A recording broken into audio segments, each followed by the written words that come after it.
l'école Négro-Caraïbe, il y avait lui, il y avait Eleno, Serge Eleno, et puis il y avait aussi Laouchesque. Et quand ils sont venus, bon, ils nous ont dit, bon, allez-y, allez au-delà de...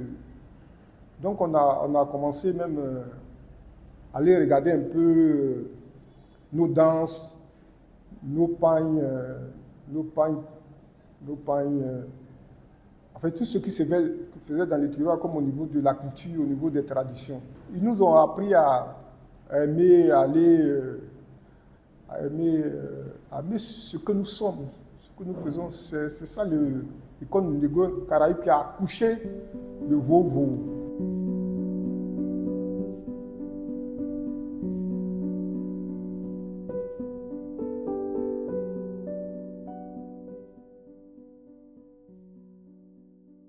Ma grand-mère avait déjà ma mère et elle a épousé Jansin. Bon, voilà, et Jansin et ma grand-mère n'ont pas pu avoir d'enfants. Bon. Alors, Jansin est fils unique. Quand moi je suis venu au monde, mon père biologique s'appelle Sébastien Touville. Normalement, si là on avait gardé le nom, il aurait eu le nom de Sébastien Touville de Chastelet. Mais on l'avait, comme je l'ai expliqué, c'est à ce moment-là, et puis que Jansin Lambert, là qu'il a demandé l'autorisation à ma grand-mère, à ma mère et à mon père biologique, Sébastien Touville, que je porte Jansin. Parce que normalement, je devais porter Touville. Après, les autres frères sont venus au monde, 2, 3, 4 frères qui sont venus au monde, là, la photo est là, avec les 4 premiers, les 4 garçons. Alors, la question que je me suis posée, toute la famille s'est posé la même question, comment se fait-il que dans le salon de ma grand-mère, il y avait 2 toiles de maître, 2 reproductions de toiles de maître, Millet, l'Angélisse de Millet et les semeuses de Millet. Elle avait les 2 tableaux au mur comme ça. Alors, elle est arrivée du marché, elle m'a trouvé allongé par terre avec une feuille de papier d'emballage et un bic et un crayon, mon crayon de couleur, un crayon, et j'ai dessiné, j'ai recopié. Elle me dit, alors tout d'un coup, elle m'a vu faire. Elle dit, oh, j'ai oublié quelque chose de la boutique. Mon petit, attends-moi, je reviens. Elle est partie à la boutique, elle est revenue. Elle dit, voilà, mamie. Je dis, voilà. Elle dit, qu'est-ce qu'il y a, mamie? Je dis, voilà pour toi. Elle m'a amené un cahier de dessin et une boîte de crayons de couleur. Tout est parti de là. Elle a perdu sa mère pendant qu'elle était à l'école et sa tante qui devait s'occuper d'elle, l'a enlevée de l'école pour la placer comme nounou. C'est le mot comme nounou, comme nurse, bon, dans les familles de colons et tout ça. Voilà, toute l'histoire est là. Et c'est de là qu'elle était très sensible à l'art, à la musique. Son musicien préféré était Chopin. Alors, elle adorait Chopin. Alors, tristesse de Chopin. Alors souvent, j'entendais chanter même tristesse de Chopin parce qu'elle a vécu chez les colons et tout est parti de là. Alors, quand j'ai dit à mon père que je vais faire les beaux-arts, il dit, mais toi, tu es fou? J'ai dit, non, mais non, papa. Comment ça, je suis fou? Il dit jamais. Tu crois que je ne les ai pas vus parce qu'il avait voyagé, mon père biologique, hein, Sébastien Touville. Quand j'étais à Montmartre, je les ai vus, les artistes là, comme des mendiants avec le petit dessin dans la main, en train de me demander, c'est ça que tu veux faire? J'ai rigolé, j'ai dit, c'est pas ça que je veux faire, mais c'est de ça, c'est ça que j'ai envie. Alors, après, on n'a plus rien dit. J'ai dit, bon, il dit, tu vas pas faire ça. Ben, je sais, son idée à lui, c'était que je fasse comme lui, il était technicien. Hein, il avait fait l'enseignement technique et tout ça. Alors, qu'est-ce qui s'est passé? J'ai dit, mes 2 grand-mères étaient de mon côté. Oh, on dit, t'inquiète pas, on va s'occuper de ça. Après un trimestre, c'est de là que les parents sont venus voir le directeur, ma grand-mère. Je lui ai dit, voilà, notre fils désire de changer d'orientation puisque, alors, la chance pour moi, c'est que la direction de l'enseignement technique était la même direction que les arts appliqués. C'était là toute ma chance. Et de là, elle dit, bon, oui, ça, il n'y a pas de problème. Bon, il a déjà fait un trimestre, il va avoir son bulletin, mais il va être muté aux arts appliqués. Mon père n'a jamais su. Parce que quand il recevait le bulletin, quand étant donné qu'il avait la même direction, c'était toujours le tampon de l'enseignement technique qui était sur le bulletin. Jusqu'au jour quand il l'a su, c'était déjà trop tard. Il n'était pas, il était pas, il a rigolé parce qu'il dit, vous m'avez bien roulé. Quand on parle de grand-mère et de tout, oui. Parce que lui, il voulait que je fasse comme lui, la technique, ingénieur d'électricité ou bien plomberie ou bien, etc., etc. Et j'avais changé, mais bon, je n'ai pas suivi ça. Parce que lui, il était de la plomberie et un truc comme ça. Voilà. C'est lui qui réparait à la Transat, comme on parle ici, sur les bateaux, c'est lui qui réparait les tuyaux et tout ça que personne ne savait faire. Il était le chef de tout ça. Alors c'est ça qu'il voulait que je fasse et puis je l'ai, comme on dit ainsi, je l'ai trompé un petit peu avec ça. Mais il m'a pardonné, il a très vite compris quand il a commencé à avoir les résultats, et puis que j'ai eu ma bourse pour partir à Nice, continuer mes études. C'est de là qu'il a...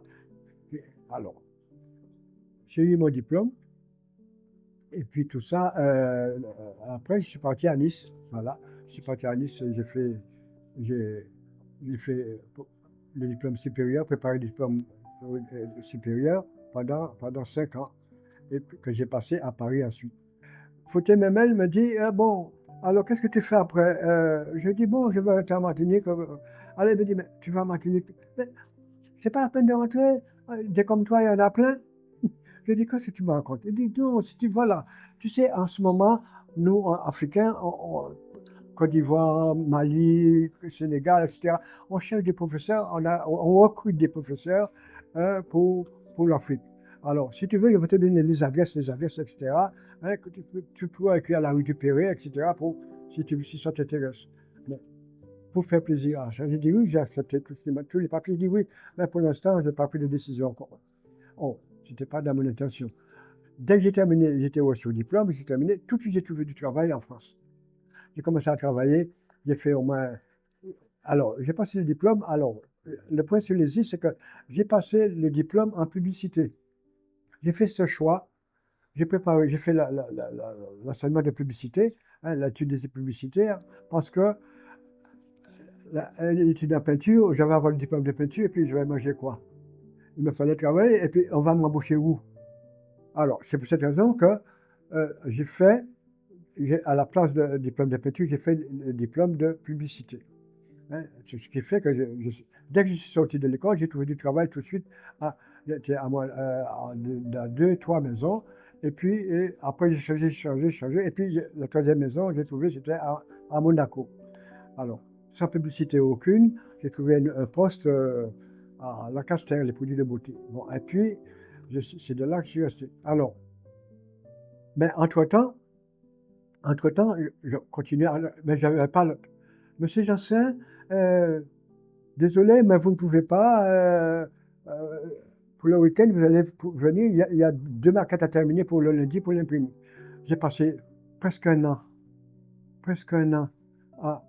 à ne pas pouvoir toucher.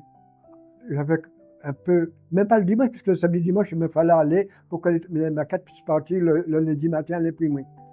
Ah non, j'ai dit, ça, c'est pas une vie. À quel moment je vais peindre? Parce que moi, c'était la peinture d'abord. J'ai dit, bon. Alors, c'est de là que les adresses que Fouté Memel m'avait données, j'ai été prendre ces adresses, hein, et puis j'ai écrit à Paris. Tout de suite, la semaine n'a pas passé, il m'a répondu, oui, monsieur.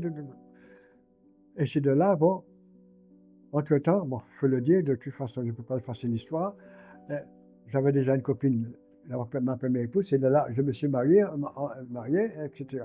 Et puis pour qu'elle puisse bénéficier du voyage comme moi, j'ai envoyé toutes les demandes. Et puis, une semaine n'a pas passé, elle m'a envoyé, bon, le choix a été fait, j'avais choisi la Côte d'Ivoire par rapport à mes mails. Et c'est de là qu'on m'a dit, bon, médecin, vous avez votre billet, on vous envoie ça. J'ai eu aussi mon billet, tout. Et puis, je suis venu en Côte d'Ivoire, je suis arrivé en 1959 en Côte d'Ivoire, au mois de septembre. Et j'ai commencé à m'initier à changer de forme de peinture, à être influencé par mon environnement. Parce qu'en tant que noir, en tant que nègre, il faut dire le mot, hein, et en Martinique également, il y avait déjà un petit peu cette tendance-là. Ben, on nous a, pour les études, on a fait les impressionnistes, voilà, on avait ça comme base. Le tout professeur a fait cette école. Et puis de là, j'étais très influencé pour chercher pour avoir notre culture à nous. Et on était, si vous voulez, parmi le Négo Caraïbe, on était pratiquement les premiers qui a mis le pied dans le plat, comme on dit. Ben, le plat, c'est quoi? C'est l'Afrique. Bon, alors, et puis c'est un jour, là, ça se passe en 1967, pardon. Elenon est venu, alors, Elenon et Laouché, Elenon, on a fait tous les trois les mêmes études, les mêmes diplômes sur la Côte d'Azur, à Nice. Bon. Alors, Elenon, lui, il était parti au Mali avec Laouché, et moi, je suis venu en Côte d'Ivoire.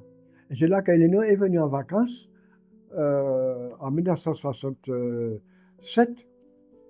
Et alors, évidemment, comme tout bon antillais, je l'ai invité à la maison. Il est venu me rendre visite en train de prendre le punch, comme il se doit. Et puis, c'est de là, tout d'un coup, il me dit, on est assis côte à côte, il me dit, en fait, et si on crée un groupe? Je dis, comment ça, si on crée un groupe? Il dit, oui, oui, si on crée un groupe de petits. Alors, je lui dis, mais comment créer un groupe? Un groupe à deux? Ça fait maigre. Il me dit, non, non, non, on va, Laouché est également avec moi au Mali, et il va faire le troisième. On sera trois. On va créer un groupe, le groupe. Je dis, on va appeler ça comment? Lui, le groupe Négo Caraïbe. Tout est parti de là en 1967. C'est de là que le groupe a pris naissance à l'hôtel Maxime en 1967, en juillet 1967. Je n'avais pas noté le jour, etc., malheureusement, mais le mois, la date, j'ai retenu. C'était au mois de juillet pendant les congés, et évidemment, il était venu en vacances. Et tout est parti de là. Et Lénon, lui, est parti en 1988, est parti reparti en Europe, est reparti en France. Et c'est de là que le directeur de l'ISAC a été un de mes anciens élèves de la secondaire. Je vais parler de Niamsoura. Niamsoura, à ce moment-là, elle a signifié par écrit qu'il me désirait comme remplaçant, etc. Et j'ai fait la demande, etc. Bon.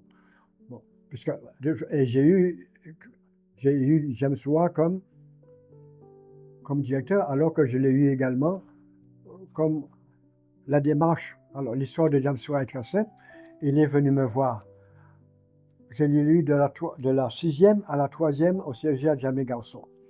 J'ai mis sur ce bulletin, élève très doué pour les arts, tout autre choix sera voué à l'échec. Ça me mis sur son dernier bulletin de 3e trimestre. Là, lundi matin, le directeur m'appelle, son nom, monsieur Poutière. Le directeur, monsieur Poutière, m'appelle, perd son âme, il est parti. Et il me dit, monsieur Jossin, voilà, monsieur et madame Oura. Tout d'un coup, la dame m'a dit, mais monsieur, de quel droit vous vous permettez d'influencer l'avenir de mon fils, etc. Il dit, madame, je suis pour rien. J'ai agi exactement comme tous les professeurs qui sont là, en classe de troisième. S'ils ont un élève qui est doué dans leur matière, ils le signifient. Alors, c'est de là que tout est parti. Et quand les parents ont su, il était déjà trop tard.